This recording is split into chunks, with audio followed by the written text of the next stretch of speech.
Swayam Prabha. Digital India. Educated India.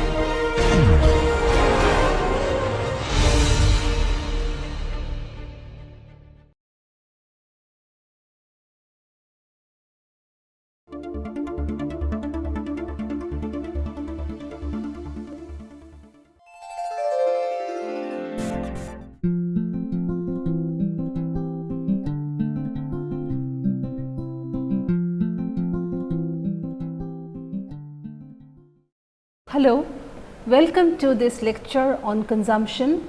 This is part 1 on the topic consumption as seen from a cultural studies perspective.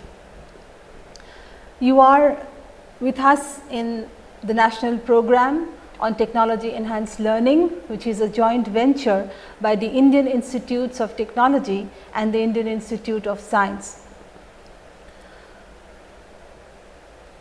Our area of study is broadly cultural studies, and I am here to give you a series of lectures, about 40 lectures on various aspects, various issues, various concepts belonging to the domain cultural studies. We are now in lecture 8 module, in the third module in cultural studies. Well, as always, we will begin today's discussion with a brief recap on what we did in the last lecture. The last lecture was devoted to the topic globalization, and we began by saying that there are 3 positions, or we may say safely that there are 3 positions with regard to globalization. The first is hyperglobalization.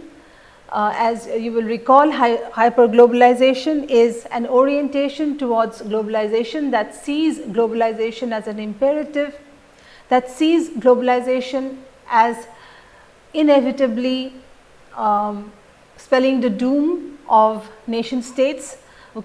And the second orientation we saw is transformationalism, an attitude which holds that there is change all right, and nation states are quite irrevocably affected and changed, impacted by globalization, but it does not really hold like hyperglobalization, that there is the impending end of nation states. And the third attitude we saw was skepticism, which does not at all affirm that nation states are dwindling, and it holds that even though there are globalizing forces, the nation state is here to stay. Next, we saw that among all the processes that underlie globalization, we may say that the 3 major ones are economics, internationalism, and information. We then saw culture as an economic good. Culture in globalization, studied from a cultural studies perspective, sees culture as an economic good, sees cultural flows also in terms of, sometimes in terms of economic flows, though there are important differences in the 2 different domains. However, we may safely say that culture is also seen or explained in terms of being an economic good. Next, we saw that globalization entails a paradox. This paradox goes like this. Even as the world is compressed, even as the world today is sort of shrinking in terms of being a global village, in terms of easy accessibility. Nevertheless, there is also the other side, which is a widening, a widening through connections, particularly connections to electronic data. So, the paradox we saw informing globalization is one of both compression and connection, of widening and of compressing. Next, we also looked at what the scholar Arjun Appadurai has called disjunctive flows. We may see, or we may consider or study globalization under different flows which may be parallel, which may be simultaneous, yet may lack obvious connections. Okay? These disjunctive flows, as he calls them, are ethnoscapes, technoscapes, financescapes, mediascapes and idioscapes, all of which deserve individual attention as we study these, and also the connections and also the ruptures among all these different flows. Finally, I would like to end this by another quotation which says that globalization is not just an economic matter. You will recall that we had said that globalization is an area of study which may be looked at from so many different domains. For instance, globalization may be studied from the point of view of economics, definitely political science, sociology, anthropology, even language and literature. But from the cultural studies perspective, we may say that globalization is concerned with all these and more, okay, which includes cultural meaning, right. So, let me read again from here. While the values and meanings attached to place remain significant, we are increasingly involved in networks which extend far beyond our immediate physical locations. Okay, so cultural meanings are now more loaded. Okay, as we are able to forge connections through the electronic media. Okay, their located or situated meanings are no longer the only meanings, and there is a huge diversity and hybridity even of cultural meanings. Okay, so this was a brief recap of what we did in the last lecture. Today the topic of discussion is one that is immensely important in cultural studies. The topic is consumption, and we shall be discussing consumption over two lectures, okay, lectures 8 and 9 in this particular module. So, the study of consumption, again like globalization, is certainly not one that began with cultural studies. Cultural studies being, or at least contemporary cultural studies being a sort of a late entry, so to speak, in mainstream academics, particularly as compared to sociology or economics or literature. Consumption has been a topic of discussion, and there are important critics and important scholars, particularly in sociology, if I may say, okay, who have given very important insights into consumption. So, before we go or delve straight into the cultural studies exploration of consumption, let us look at how consumption has been studied so far. Okay. So, in studying consumption, we find that there may be different stages, okay, in the development of the discourses, and there are changes in the discourses, definite changes in the discourses on consumption.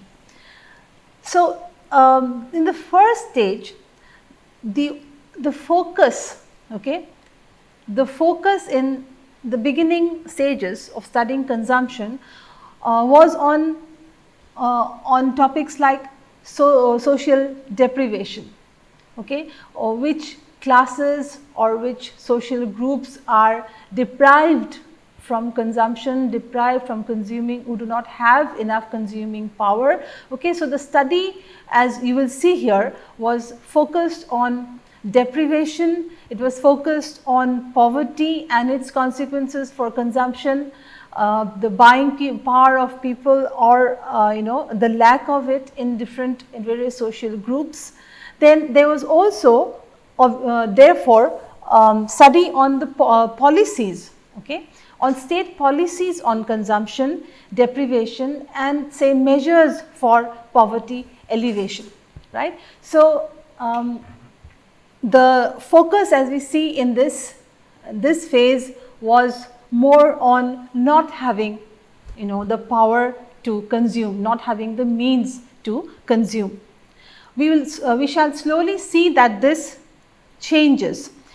However, in this phase, we have scholars like Weber and Veblen, for instance, okay, who studied status groups, right, who, for instance, conspicuous consumption is a very important term in this phase by Veblen, and he studied the consumption, the obvious, very conspicuous consumption patterns, right, of people. There was also focus on waste, okay, waste during the process of consumption. So, you see that all these two characteristics, one of waste and one of conspicuous consumption, is one that is not available to to groups of people who are economically challenged, who are deprived of consuming power. And also this phase, in this phase, there was attention being drawn and theorizations being made on processes of social classification, affluence, and the demonstration of prestige. So, these were the sociologists who belonged to the initial phases of the study of consumption. As you shall see, on the one hand, the discourse of deprivation and poverty, and on the other hand, the discourse that focused on waste, focused on you could say rampant consumption, and also on in a bid to demonstrate prestige, in a bid to demonstrate affluence and one's social class. So, these were the initial attempts at studying and theorizing consumption. In the next phase, we may talk about scholars like Bourdieu and Cassels, and we find, as it says here, a relative refinement. Okay, there is a relative refinement in sociological thinking on consumption, social position, and lifestyle. Right? There is, if we may say, a certain sophistication in theory, and which says here, of course, a relative refinement compared to the earlier phase on thinking on consumption and affluence, on social position. There was also the beginning of empirical study and analysis of data of different classes on consumption. For instance, we find very important terms given by scholars like Bourdieu and others of taste, for instance. They talk about, when scholars talk about a certain refinement in theorizing, we get terms like taste, distinction, etc. And what is taste? Taste is really a resource, okay, according to scholars. It is within the consumption discourse, taste is a resource with which people try to establish their location, okay, and also to enhance their location in the social order, right. So, taste doesn't become simply one's preferences, right. It is not simply one's preferences at an individual level. Taste is also to be exhibited, okay. Taste is to be exhibited, taste is to be cultivated, taste in various objects of consumption, okay, be it food, be it furniture, be it clothing, be it different markers, symbols of social status, okay. So, taste therefore becomes a resource, a social resource, so to speak, whereby classes can establish and enhance their social standing within a given social order. We also have another term called distinction, right. Distinction is a term which which is to do with meanings, right, meanings that emanate from different classificatory schemes. These are the uses of hierarchical social relations, right? So distinction, like taste, again is a theoretical tool which was developed in the second phase of the study on consumption by sociologists, right? Which have to do with the classificatory schemes and hierarchies in social relations that allow you to distinguish also. Okay, it's not simply distinction in the sense of in the sense of having a certain distinction in one's social order. It is also distinctive, right? Something that can distinguish one class from another. Hierarchy is an important term within this discourse of distinction.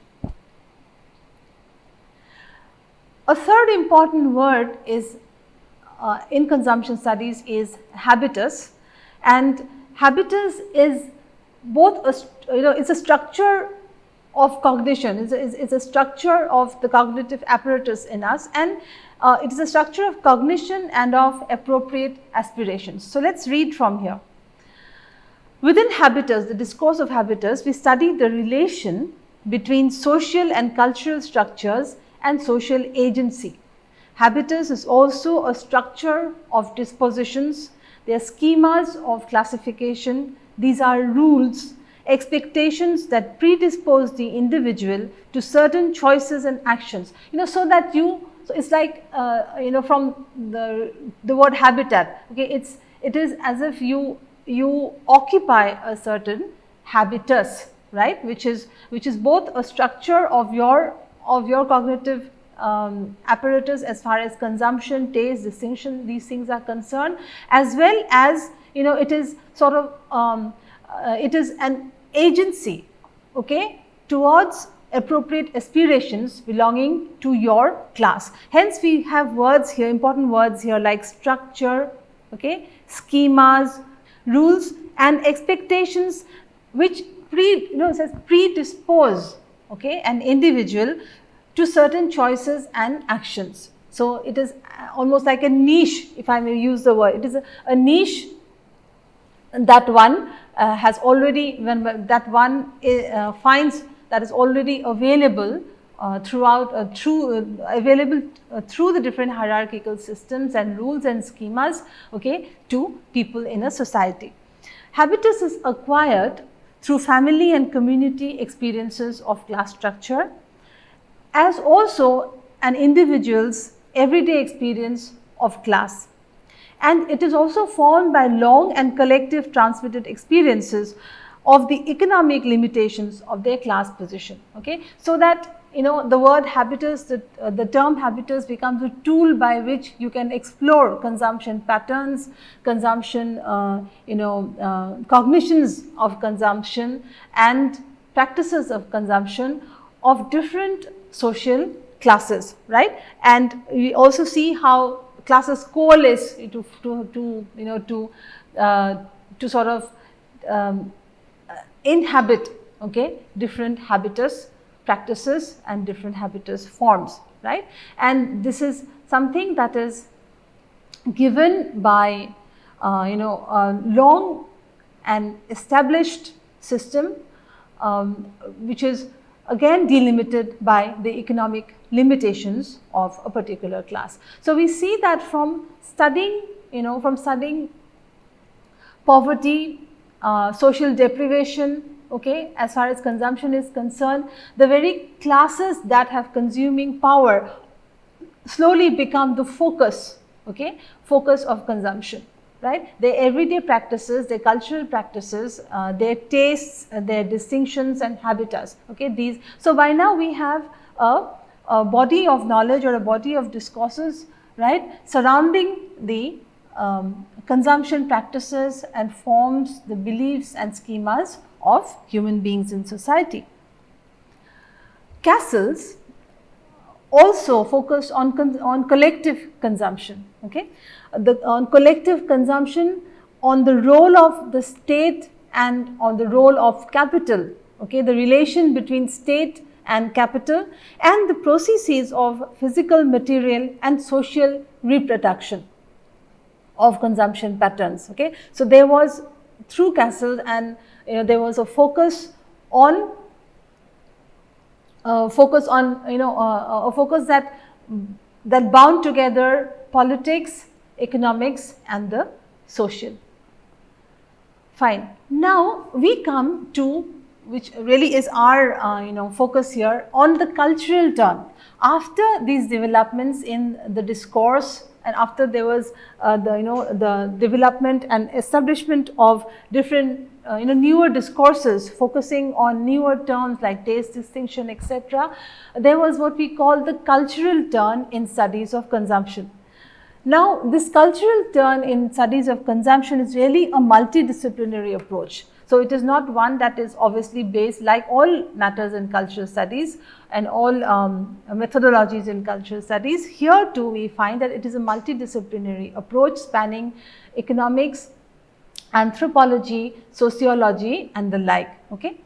Second, it is a post-utilitarian methodology. That is, it will not talk only about the uses of consumption. It will bring, or it will broaden the area, so to speak, to speak about different experiences also, different experiences of consumption. For instance, the experience of shopping.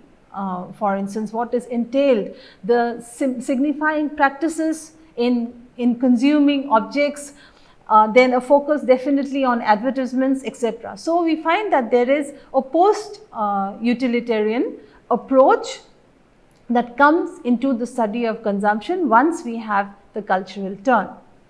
And then third, there is there's more focus, or sometimes even exclusive focus on the semiotics of consumption, the semiotic systems, that is the sign systems. How do consumption objects, how are consumption objects, forms and practices represented? Okay. A, how does the state represent it? B, how do different corporations and business houses represent consumption objects, forms and practices, particularly through the media? What are the signs used and what are the politics of by now you are acquainted with signs, signifying systems, etc. And here too we find quite a lot of focus really on the signifying practices of consumption. Okay, so what do signs stand for? The politics of the sign. Next, number 4, the use and meanings of goods. Okay, so in this post-utilitarian schema, we find that it is not that we do not talk about the use of goods, but also the utility of goods is strongly studied in reference to the meanings that are produced about goods. Okay, any product, any commodity, and we will be talking about commodity on in another lecture, but a commodity is not simply something that has utility for us. Okay, there are other aspects of it. Aesthetics, for instance, how does a commodity look like, how is it presented? Okay, then processes of representation that go into the commodity, processes, if you remember Althusser from our previous lectures, processes of interpellation or the commodity beckoning to you, the creation of desire even before we use the commodity, perhaps even sometimes before we can imagine the community, the creation of desire by processes and strategies of advertisements. These are things that create meaning around something that is actually only a commodity which should have use for us. So, more than really the use, and if at all the use of or the uses of commodities are studied, they are studied, as we have said, in relation to the meanings that adhere to them by the time the product is something that is that we can we are ready to purchase. Okay, so consumption therefore also includes the meanings that are attached to objects of consumption. Then there is also in the cultural turn relation to postmodernism. Okay, in the sense that you study consumption, you studied consumption practices and forms according to the representations, as I said before, the representations, sometimes their surface meanings, okay, that come about in a system of discourses. Okay, so the object no longer remains, as we've seen so many times in cultural studies, the object no longer remains simply a material tangible object. Okay, the object is one which is full of surface meanings, full of discourses, full of resonances from the past. Finally, there is definitely more importance given in the cultural turn in studies of consumption to experience. Okay, what is the experience? Not the utility. That is why we call it post-utilitarian. Not the utility or use value, of goods, of an object of consumption, but the onus is on the whole experience of consuming and consumption object, along with the experience of the meanings, the experience of all the signs and signifying practices, the experience also of the politics of the object of consumption. So experience is more in focus than utility. In the same way, also aesthetics, as I said, how the product is presented or is represented to us, the use of color, the use of form, into which so much of study has gone into. So how the aesthetics, in studying the aesthetics of the object, is not that we are looking at it from a design perspective. Okay, we would be looking at it from the politics of aesthetic representation. Do you follow? Okay, not what is the aesthetics that has gone into it, or what are the dimensions of, not certainly from a design point of view. If at all, it is what it is to do with the meanings of meanings that are attached to it through the process of aestheticization of the object, right? And finally, and not the least, the emotional aspects of consumption. What is it that what is the psychology behind consumption? Why are consumption patterns what they are? What goes into what is human desire? Okay, for as far as objects of consumption are concerned. Fine. So you see again that there is definitely not just a broadening of the area, the broadening of the scope of consumption studies. There's almost, as we say, an explosion, okay, in this field with the cultural turn. Okay, so to sum it up, what are the aspects of the cultural turn in studies of consumption? That it is post-utilitarian, not to do only with the use value of an object. Okay, it is more to do with all the meanings that have been invested in these products, in these commodity, okay, right, and how they are represented, what are the politics of representation, of politics of aesthetics, and of experience, and what are the emotional investments. Okay, so you can see how it is leading to a different route altogether in the study of consumption, which we do not really find, at least we do not find it to be the central concern in sociology. Okay, so there is the difference here. Now, I would in this slide like to quote from a scholar, Eva Illouz, in her essay, The Volatility of Stability, Emotion, Consumption and Imagination. This is what would form, would point more towards cultural studies, even though this may be an essay from sociology. That this is in the study of emotion, consumption, of imagination. Okay, this is more in line with the cultural studies methodology. So let's see what is given here. And this here she says, the seeming paradox of the stability of economic organization and of volatility of consumer desires can be accounted for. Now, A here is that there is, on the one hand, a stability of economic organization as far as the production of commodities or production of goods is concerned.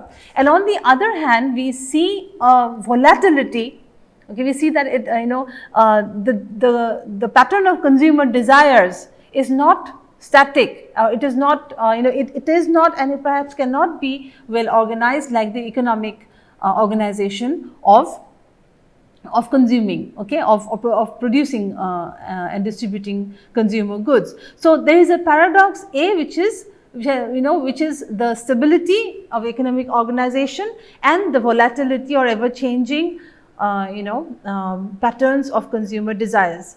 Now, how do we account for this? Now, this would be a question in posed by a cultural studies scholar.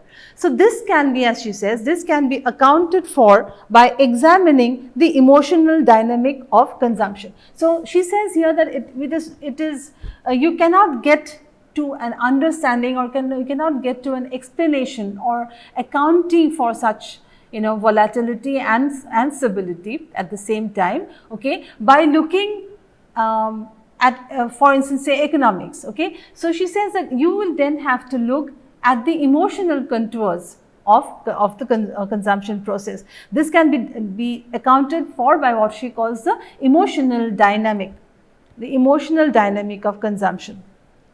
Further, she says, emotions are an essential, though or albeit unacknowledged, ingredient of the dynamic of consumption. So, there are scholars therefore who have recently brought home to us the need to look at also the things like emotional aspects of consumption, which was perhaps not at least the central focus in earlier studies. So, emotions are an essential, albeit unacknowledged, ingredient of the dynamic of consumption and constitute the self-sustaining mechanism of the perpetually moving sands.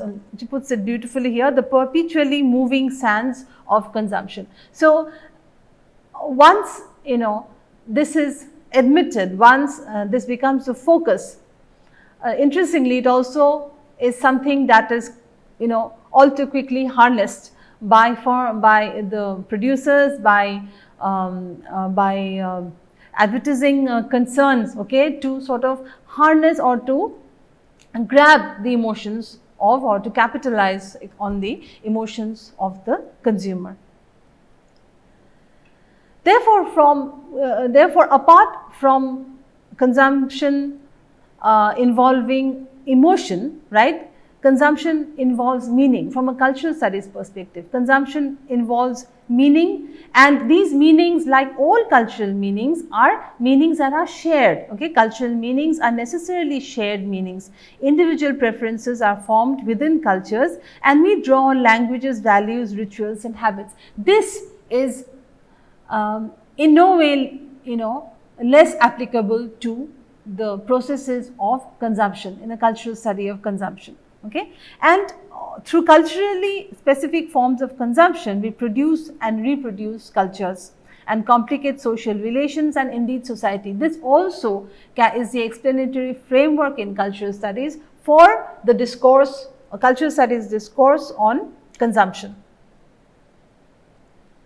So, if all consumption is culturally meaningful, then phenomena, for instance, like eating out, cannot be seen as being simply functional or as a matter of plain convenience. Now, this is a topic of eating out, which would be our focus in the next as a cultural practice, as a consumption practice, in our next lecture on consumption. But the point being made here is any consumption practice, an act of buying, an act of deciding to buy an object, to consume an object, an act of preparing and planning to buy an appliance, for instance. Okay, these are again not simple activities that we do. They are not just functional activities, they are not activities that we use for our utility, to something that will enhance our utility. That is the point being made by cultural studies. Okay, it is not simply a matter of convenience,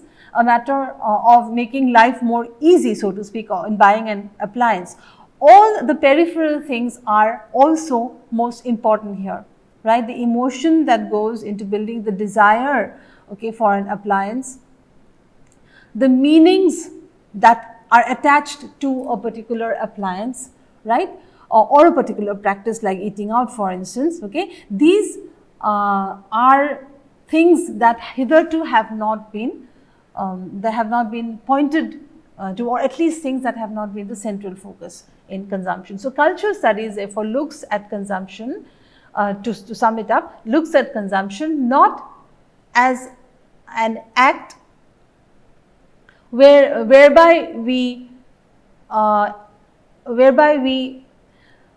approach an object only by considering its use value, its functionality, or for the convenience is going to bring to us. There is so much more than this, particularly from cultural meanings, collective cultural meanings, collective cultural decisions, okay, that go into the process of consuming or consuming objects. Now, we shall go on to consider another scholar, Baudrillard, on consumption, and quickly we shall see, you know, what he has to articulate, okay, regarding consumption. Interestingly, he says, we consume, therefore we are.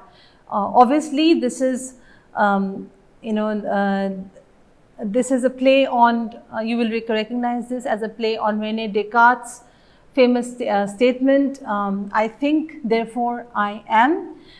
What Baudrillard says here is important because he is, showing to us the centrality of consumption in our lives.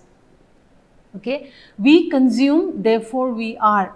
The point here is, our consumption affects, at least it affects what we think about our and others' status.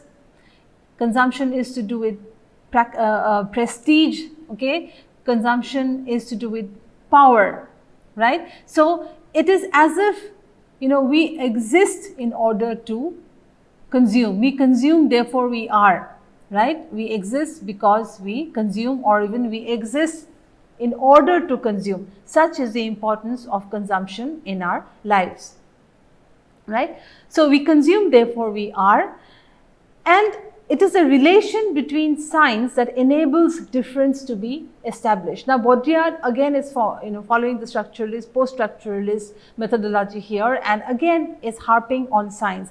The relation between signs and the difference, right? Difference that objects signify. It is the difference between these signifying practices among objects that lies at the core, or is at the core of consumption. How?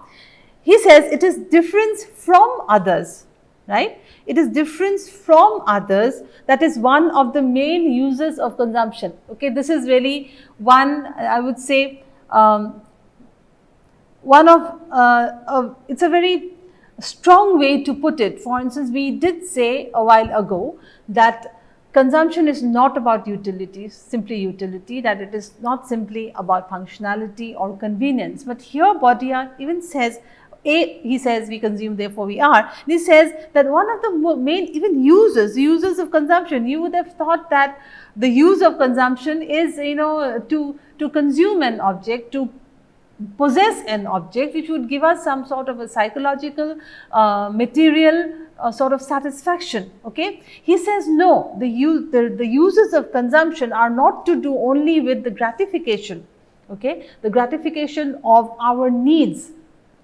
The uses of consumption is also that what we consume is a sign of our difference from others. It is our choice in selecting object A and not object B, okay, is not because object A is more useful to us, or that object A would be more functional or convenient for us. It is also because object A differentiates me from another person, right? So therefore the object of consumption becomes a sign, and our practices of consumption, okay, become signifying practices, signs of difference, of differentiation of one person with the others or with another, right? This is very important. people seek to establish that they have more tastes than others, and there is, most importantly, creating a sense of identity. And again, this, you recall that identity is a central concern of whether we are talking about ethnicity, race and nation, whether we are talking about our social identity, whether we are talking about prestige. Okay, identity is a central concern in cultural studies, and in cultural studies, consuming patterns, consuming choices, okay, these are also seen as strategies, means by which we create a sense of identity. So the purchasing and consuming of an object is therefore not just not a simple sort of innocent practice of buying what we want. Okay, it is differentiating. It is a differentiating strategy. It is an identity creating strategy for us. That is why, we have called the cultural turn a post-utilitarian turn as far as consumption is concerned. And of course, therefore it is the symbolic which is very important. The symbolic which is a part of late capitalism, is part and parcel, or is a feature of postmodernism, right?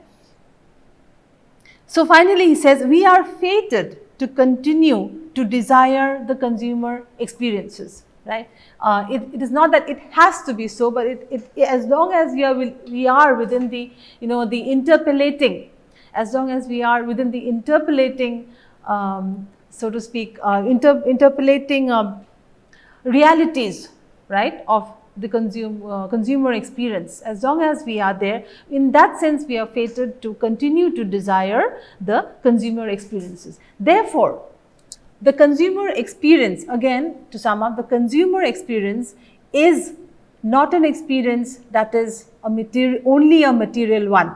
Okay, cultural studies would say that what lingers on even after something is materially consumed is the feeling of having created an identity for oneself, the feeling of having established or enhanced, right, one's status through what? Through a system of differentiation using that object, okay, using that object as standing for or using it as a symbol or a sign of one's status or hierarchy or place in hierarchy. Okay, so in that sense, Baudrillard says we are fated to desire the consumer experiences, because it means so much more than simply consuming something materially and gratifying ourselves materially, at least in a material sort of way. Okay, there are in addition the meanings which are so important for us. So I hope you have have an idea by now, a fair enough idea by now of how we are moving from earlier ways of looking at consumption, particularly in sociology, to a cultural turn that deals with meanings, signifying practices, systems of differentiation and representation. Therefore, this also leads to another critic in the structuralist, post-structuralist school, Roland Barthes. You have come across some of Barthes' formulations in previous lectures. Roland Barthes too, following this way of thinking, declares that the function of an object, okay, is not simply the fulfilling of one's desires. The function of objects are part and parcel of semiotic systems. Okay, it is, again, what is interesting here is even functionality is by Barthes, Roland Barthes, it is also related, he says it is also related to the systems of science, or what he calls the semiotic practices, right. So even functions are, objects are there to function as part of semiotic practices, right. So the central problem in looking at the meaning of things in consumer culture is how to completely avoid naturalizing needs and things and maintain the position that all consumption is cultural.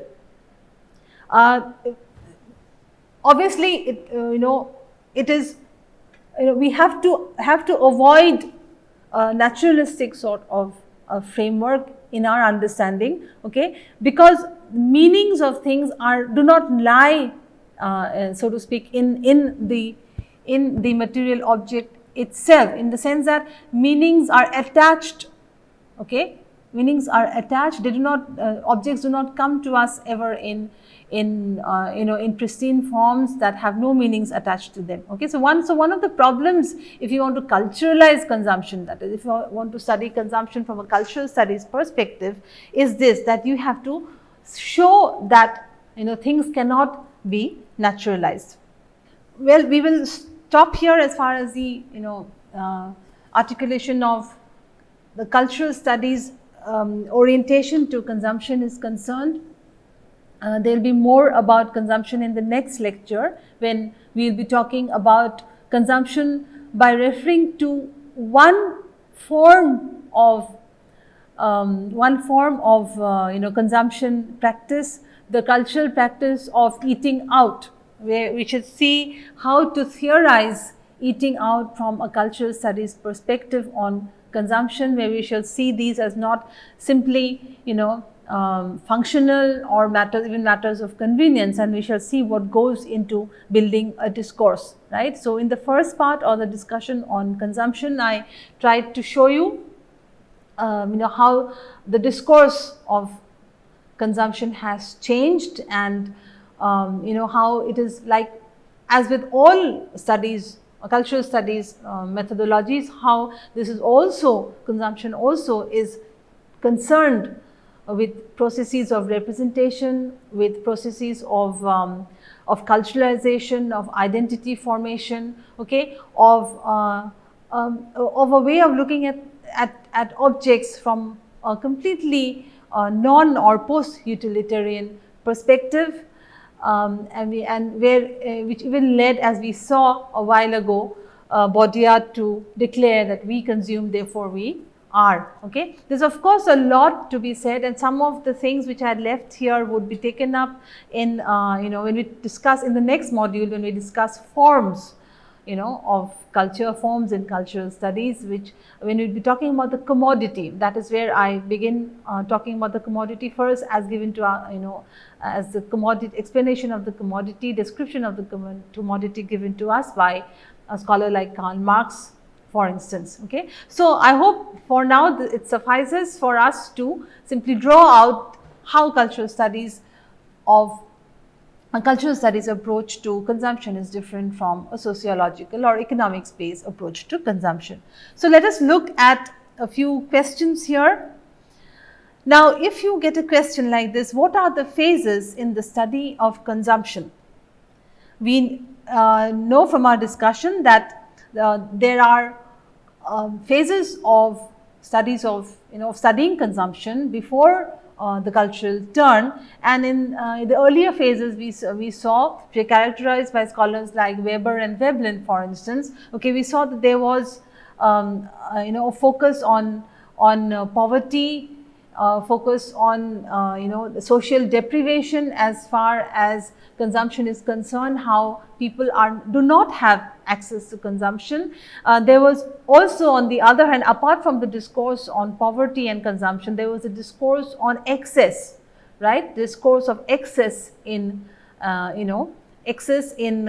consumption, where we have scholars like Veblen talking about conspicuous consumption by some classes, and on waste, the discourse of waste, and how these led to social classification, the issues of issues of affluence, of prestige, of terms like for instance, in the following phase, terms given to us by Bordeaux and others of taste, terms like taste, terms like distinction and the, a growing sophistication in the discourse, or way, or as a scholar put it, a refinement in talking about consumption.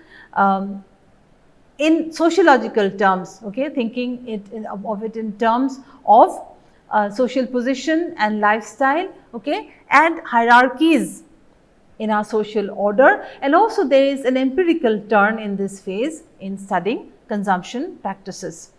Then we find that finally we have the cultural turn, which, as we have discussed at great length, I hope, of post that, which talks about, which gives more importance on signs, on signifying practices, see as production through, at least we have seen in some cases, for instance, Rolla Barthes, when he talks about the function of objects as semiotic systems, right.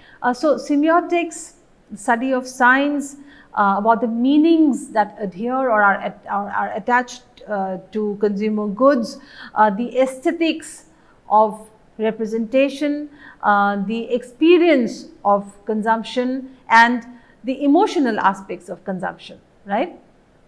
We also saw that how the paradox, according to one scholar, the paradox of stability in economic organization and volatility in consumption is to be addressed by bringing in the aspect of emotions as far as the consumer is concerned. Okay, so this is a cultural turn which is multidisciplinary and post-utilitarian.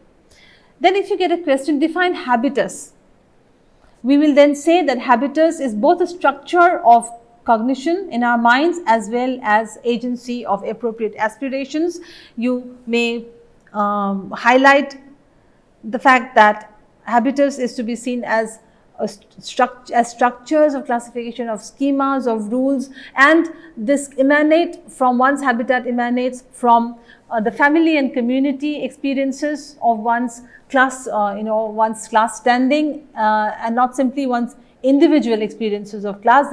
These both together give us a sense of habitus, and these are the experiences transmitted through a long tradition or a long and collective transmission of experiences by classes that whose aspirations are delimited by economic considerations. So, well, we shall stop here now as far as this part of the lecture on consumption is concerned, and as I had said in the following lecture, in the 9th lecture in this module, we shall be looking at the cultural practice of eating out from the point of cultural studies of consumption. Thank you for now.